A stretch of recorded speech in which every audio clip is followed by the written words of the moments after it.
दोस्तों, घर और किचन के काम कुछ ऐसे काम है जो कभी ख़त्म नहीं होता, लेकिन इन कामों को कुछ टिप्स के साथ किया जाए ना तो सभी काम मिनटों में हो जाएंगे। खुद के लिए हम टाइम निकाल के खूब सारी बचत भी कर पाएंगे। Hello everyone and welcome back to my channel. कैसे हो आप सभी लोग? आई होप कि आप सब बहुत अच्छे होंगे। तो चलिए वीडियो शुरू करते हैं। तो देखिए, मेरे आज की पहली टिप बहुत ज़्यादा यूज़फुल है, आप सभी को बहुत पसंद आएगा क्योंकि ये डेली लाइफ में बहुत ही काम आएगा। क्योंकि जब कभी भी हम मशीन में कपड़ों को धुलने के लिए डालते हैं तो हम एक एक करके वन बाय वन कपड़ों को डालते हैं, लेकिन धुलते वक्त ये जो कपड़े हैं ना एक दूसरे के साथ चिपक जाते हैं, जिससे होता क्या है जब हम इन्हें सूखने के लिए डालते हैं या फिर मशीन से कपड़ों को निकालते वक्त भी बहुत ज़्यादा प्रॉब्लम होता है। और मशीन में कपड़े धुलने से ना एक प्रॉब्लम और भी होता है, आपने देखे होंगे कपड़ों में ना बहुत ज़्यादा रिंकल आ जाता है। तो यहाँ पर मैं आपको एक ऐसा ट्रिक बताऊंगी जिससे इस तरह का समस्या बिल्कुल भी नहीं होगी। तो इसके लिए आपको लेना है पॉलीथीन। सबसे पहले आप कपड़ों को मशीन में डालेंगे और उसके बाद पॉलीथीन ले लीजिएगा और कपड़ों के साथ आपको पॉलीथीन को भी डाल देना है। इस तरह का पॉलीथीन देखिए हम सभी के घरों में होता है। तो पॉलीथीन को भी आप कपड़ों के साथ डाल देंगे और उसके बाद मशीन को आपको ऑन कर देना है। और इस तरह से इस पॉलीथीन का यूज़ अब हर तरीके की मशीन में ले सकते हो, ठीक है। तो यहाँ पर मैं 1 घंटे के लिए टाइमर लगाकर सेट कर दूंगी और ये जो कपड़े जब धुलेंगे ना मैं आपको दिखाऊंगी, आप इसका रिजल्ट देख के खुद ही हैरान हो जाएंगे। बहुत ही बढ़िया सा ट्रिक है जो कि रोज़ रोज़ की जो झंझट है ना वो पूरी तरीके से ख़त्म हो जाएंगे। क्योंकि पॉलीथीन डालने की वजह से मशीन जब घूमता है ना तो गैप हो जाता है, जिससे क्या होता है कपड़े जो है ना एक दूसरे के साथ बिल्कुल भी नहीं चिपकता है। तो यहाँ पर देखिए दोस्तों, कपड़े जो है वो धुल चुके हैं। अब मैं आपको कपड़ों को निकाल के दिखाऊंगी। तो सबसे पहले मैं पॉलीथीन को निकाली हूँ और इसे नेक्स्ट टाइम भी मैं यूज़ करूँगी, ठीक है। अब चलिए देखिए, ये देखिए दोस्तों, आप देख सकते हैं एक भी कपड़ा जो है वो बिल्कुल भी नहीं चिपका है। जैसे वन बाय वन कपड़ों को मैं डाली थी मशीन में, ठीक इसी तरह से वन बाय वन कपड़ों को मैं निकाल भी पा रही हूँ, बिल्कुल भी चिपका हुआ नहीं है। और इस तरह से ना कपड़े बहुत अच्छी तरीके से साफ़ हो जाते हैं और रिंकल भी नहीं पड़ते हैं। आप ट्राई करके देखिएगा। अगली बार से जब भी आप कपड़े धोएं तो इस ट्रिक का यूज़ ज़रूर से लिया कीजिएगा। तो चलिए अब देख लेते हैं अगली यूज़फुल ट्रिक। तो देखिए दोस्तों, चकला बेलन का यूज़ तो हम सभी लोग करते हैं और डेली ही इसका यूज़ होता है। लेकिन जब भी हम इन्हें धुलकर साफ़ करके चाहे बर्तन स्टैंड में रखें या फिर किचन प्लेटफॉर्म में रखें, ये ओपन रहता है, खुला रहता है, जिससे होता क्या है कॉकरोच, छिपकली या फिर कीड़े मकोड़े मुंह मारते हैं और हमें पता ही नहीं चलता है और दोबारा फिर इसका यूज़ ले लेते हैं, जो कि बहुत ज़्यादा अनहाइजीनिक है। तो इसके लिए आप क्या कीजिए, जब भी आप चकला बेलन को रखें इस तरह से पॉलीथीन के अंदर डाल के रखें, चकला को भी रखें, बेलन को भी रखें। बड़ा साइज़ का पॉलीथीन ले लीजिएगा, आराम से ये आ जाएगा, ठीक है। उसके बाद एक नॉट लगा दीजिएगा, गांठ लगा दीजिएगा। तो इससे आप देखेंगे ये सेफ़ रहेंगे, बिल्कुल भी इसमें कीड़े मकोड़े या फिर छिपकली मुंह नहीं मार पाएंगे। तो चलिए अब देख लेते हैं अगली यूज़फुल ट्रिक। चूड़ियाँ पहनना हम सभी लेडीज़ को बहुत ज़्यादा पसंद होता है, लेकिन चूड़ियाँ पहनकर काम करना उतना ही ज़्यादा डिफ़िकल्ट होता है। क्योंकि देखिए घर गृहस्थी के हर तरीके के काम होते हैं, जैसे कि कपड़ा धोना, बर्तन मांजना या फिर आटा गूँथना। तो होता क्या है जब हम इस तरीके के काम करते हैं तो आपने देखे होंगे अक्सर चूड़ियाँ जो है वो टूट जाती है, नग वगैरह इसकी ख़राब हो जाती है, कलर ख़राब हो जाती है या फिर कई बार हाथों में चोट भी लग जाती है, ठीक है। तो इसके लिए मैं आपको एक बहुत ही बढ़िया सा ट्रिक बताऊंगी जिससे आपको इस तरह का परेशानी बिल्कुल भी नहीं होगी, आपकी चूड़ियाँ भी ख़राब नहीं होगी। तो इसके लिए आप क्या कीजिए, जितने भी चूड़ियाँ हैं ना उन्हें आप ऊपर की तरफ खिसका दीजिए और उसके बाद ना क्लॉथ पिन यानी कि जो कपड़े सुखाने वाला क्लिप होता है ना उनका यूज़ लीजिए इस तरह से। उसके मदद से ना चूड़ियों को इस तरह से सेट कर दीजिए, फिक्स कर दीजिए।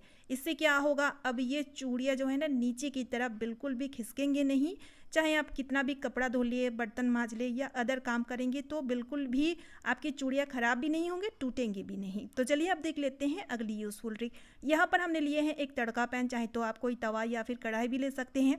बस आपको लेना है 2 से 3 चम्मच सरसों का तेल। ज़्यादा क्वांटिटी में बनाना चाहते हैं तो बना सकते हैं, इसकी क्वांटिटी बढ़ा दीजिएगा, मैं आपको थोड़ा सा ही बनाकर दिखा रही हूँ। उसके बाद आपको लेना है अदरक। अदरक को कूट के या फिर इस तरह से ग्रेट करके भी डाल सकते हैं। 1 इंच की करीबन आपको अदरक डालना है। उसके बाद आपको लेना है माचिस की तीली यानी कि मैचिस स्टिक। तो यहाँ पर 3 मैचिस स्टिक का यूज़ करेंगे, ज़्यादा नहीं, 3 ही काफ़ी रहेगा। दोस्तों, माचिस की तीली में होता है भरपूर मात्रा में फॉस्फोरस, जो कि इस नुस्खे के लिए रामबाण है। आगे मैं आपको बताऊंगी इसका यूज़ हम किस लिए और कैसे करेंगे। उसके बाद आपको लेना है 2 कपूर की गोली और उसके बाद ना आपको उन्हें चूरा बनाकर डाल देना है पूजा में जो यूज़ करते हैं वही कपूर का यूज़ यहाँ पर हमें करना है। सारी चीज़ों को मिक्स करने के बाद गैस को ऑन करके बिल्कुल धीमी आंच में आपको इन्हें लगभग 3 मिनट के लिए, जी हाँ दोस्तों 3 मिनट के लिए आपको पकाना है, ताकि मैचिंग स्टिक की जो फॉस्फोरस है या फिर जो कपूर हमने यूज़ किए हैं, अदरक हमने यूज़ किए हैं, सारी चीज़ों की जो गुण है वो तेल में अच्छे से मिक्स हो जाए। 3 मिनट आपको धीमी आंच में इन्हें अच्छी तरीके से पका लेना है। उसके बाद आपको इन्हें छान लेना है। अगर आप ज़्यादा क्वांटिटी में बना रहे हैं तो आप इन्हें बनाकर स्टोर करके भी रख सकते हैं, लेकिन लगाने से पहले हल्का सा गर्म कर लेना है। तो यहाँ पर देखिए तेल अभी बहुत गर्म है, बहुत गर्म तेल का यूज़ नहीं करेंगे, थोड़ा सा ठंडा कर लेंगे। इसका यूज़ अब हम लेंगे जोड़ों की दर्द के लिए। अगर आपको घुटनों में दर्द है, कमर में दर्द है या फिर आपको एड़ी दर्द है तो आप इस तेल को लगाकर मालिश कर लीजिएगा। ये तेल किसी अमृत से कम नहीं, क्योंकि इसमें जो फॉस्फोरस है ना वो ग्रीस बनाने में मदद करता है। 2 से 3 महीने के अंदर आप देखेंगे आपकी जोड़ों की दर्द पूरी तरीके से ख़त्म हो जाएंगे। तो चलिए अब देख लेते हैं अगली यूज़फुल ट्रिक। तो यहाँ पर देखिए हमने लिए हैं एक पेन का ढक्कन। पेन तो हम सभी के घरों में होता है, बच्चे पढ़ाई लिखाई करते हैं तो पेन तो होंगे ही, और पेन ख़राब भी होते हैं तो हम ना इन्हें फेंक देते हैं। तो इन्हें फेंकने से पहले आप क्या कीजिए, ये जो ढक्कन है ना इन्हें आप बिल्कुल भी मत फेंकें, क्योंकि ये बहुत ज़्यादा काम में आता है। तो इसमें से एक ट्रिक मैं आपके साथ शेयर कर रही हूँ। इसकी पीछे साइड में बस आपको डबल टेप गम लगा देना है ताकि इन्हें हम चिपका सकें। तो यहाँ पर मैं स्विच बोर्ड में इस तरह से इन्हें चिपका रही हूँ। आप चाहें तो फ्रिज का जो डोर है ना वहाँ पर भी आप चिपका सकते हैं। बहुत ही बढ़िया सा एक ऑर्गेनाइज़र टूल बनके तैयार हो चुका है। इसे देखने में भी बहुत सुंदर लगेगा। और दूसरी चीज़ जो छोटी मोटी चीज़ जैसे कि की रिंग हो गया या फिर इस तरह का जो छोटी मोटी चीज़ जो कि हम जिन्हें हम हैंग कर के रखते हैं उन्हें बहुत बढ़िया तरीके से इस तरह हैंग भी कर सकोगे। जो कि ये जो छोटी मोटी चीज़ होते हैं ना अक्सर गुम जाती है, तो ये घूमेंगे भी नहीं। और देखिए कितना सुंदर लग रहा है, अच्छी तरीके से ये ऑर्गेनाइज भी हो जाएंगे। तो है ना कितना यूज़फुल सा आइडिया। अगर आइडिया यूज़फुल लगे तो वीडियो को ज़्यादा से ज़्यादा शेयर कर दीजिएगा। तो चलिए अब देख लेते हैं अगली यूज़फुल ट्रिक। देखिए किचन का मोस्ट इम्पॉर्टेंट चीज़ होता है किचन सिंक, और इस सिंक ड्रेन के थ्रू कॉकरोच, कीड़े मकोड़े रात के अंधेरे में आ जाते हैं। तो यहाँ पर आपको एक छोटा सा काम करना है, बस आप सोने जाएं उससे पहले इस सिंक ड्रेन में टेल्कम पाउडर का छिड़काव आपको करना है। जी हाँ दोस्तों, इस टेल्कम पाउडर का जो स्मेल है ना कीड़े मकोड़ों को बिल्कुल भी नहीं पसंद होता है। तो इससे क्या होंगे, जो आपके घर में कॉकरोच या फिर जो कीड़े मकोड़े आते थे ना, जहरीले जहरीले कीड़े मकोड़े सिंक ड्रेन के थ्रू आ जाते थे, वो बिल्कुल भी नहीं आएंगे इसकी स्मेल से। और दूसरी चीज़, कई बार सिंक में ना अजीब सा बैड स्मेल आता है, तो बैड स्मेल भी पूरी तरीके से ख़त्म हो जाएंगे। अगर एक्सपायर्ड टेल्कम पाउडर है उनका यूज़ भी आप कर सकते हो। है ना कितना यूज़फुल सा आइडिया। अब अगली आइडिया के लिए यहाँ पर हमें लेना है अदरक। तो यहाँ पर बस ज़रा सा अदरक, एक छोटा सा टुकड़ा अदरक ले लीजिए और उन्हें आप ग्रेट कर लीजिए, चाहे तो आप कूट भी सकते हैं। तो ग्रेट करने के बाद अब हमें ना इसकी जो जूस है इन्हें निकाल लेना है। और आप देख सकते हैं थोड़ा सा ही जूस यहाँ पर हमें चाहिए। दोस्तों अदरक में होता है जिंजरोल नामक एक पदार्थ जो कि क्लीनिंग का काम बहुत बढ़िया तरीके से करता है। उसके बाद थोड़ा सा आप मीठा सोडा ऐड कर देंगे। बहुत ही पावरफुल सॉल्यूशन बन के तैयार हो चुका है। कॉटन में इन्हें आपको लगाना है और उसके बाद इन्हें आपको अप्लाई करना है गंदे स्विच बोर्ड को क्लीन करने के लिए।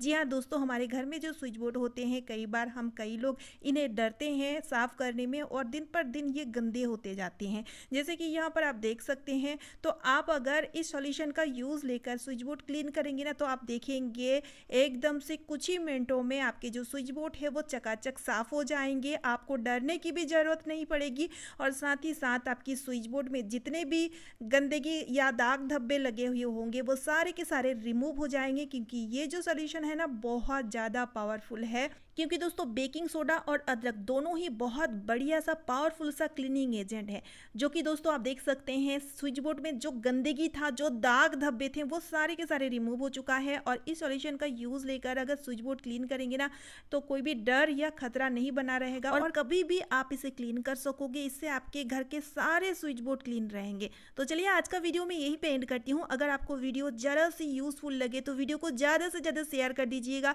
साथ ही साथ चैनल को सब्सक्राइब और वीडियो को एक लाइक ज़रूर कीजिएगा। तो चलिए फिर मिलती हूँ नेक्स्ट वीडियो में। Bye friends and thanks for watching.